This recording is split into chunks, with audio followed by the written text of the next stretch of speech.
A few words of introduction for those who are not familiar with the EDPS, European Data Protection Supervisor.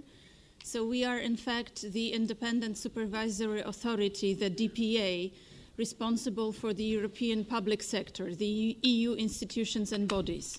So first of all, we supervise the processing of personal data by the European Commission, the Parliament, the Council, and 60 plus other agencies, offices, and bodies in Brussels and beyond. We also have some consultative powers, so we advise the Commission on legislative and other proposals whenever there is a data protection component involved.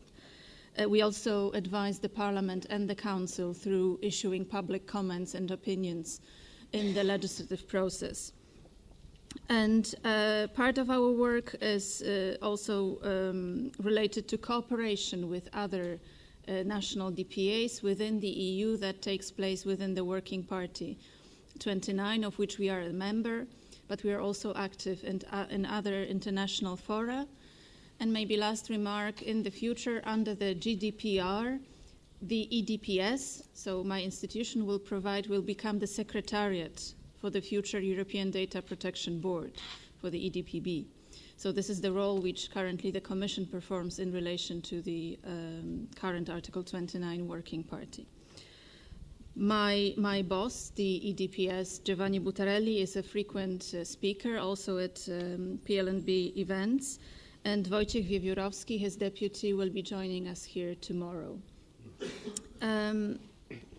So part of our work as supervisor, but also as an advisor to EU institutions and bodies, is also related to litigation and cases before the European courts. So this is the Court of Justice and the General Court, and we still have also the Civil Service Tribunal, which within a number of months will be subsumed, so will become part of the General Court again. And this is what I'm going to talk to you about today. Here, the legal framework, very briefly. You see here an excerpt from the regulation which actually establishes and governs the EDPS as an institution.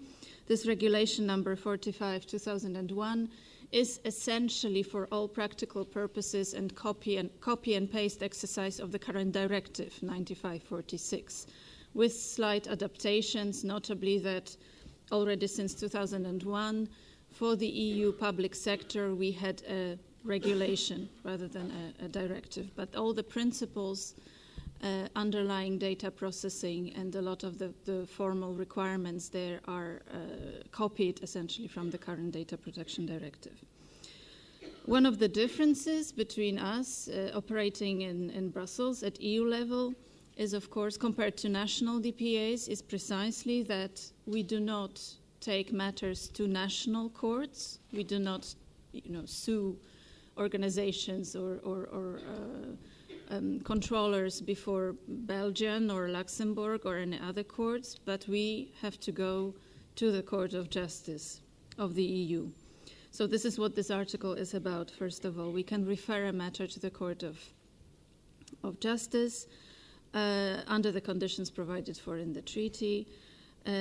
But, and this is particularly interesting for us in practice, we can also intervene in actions which are brought before the court. Intervened in actions brought before the Court of Justice, that means in so-called direct actions, when one institution, for example, sues another one, or when an individual takes a matter to court against a European institution, or in infringement proceedings, but not in preliminary rulings procedures.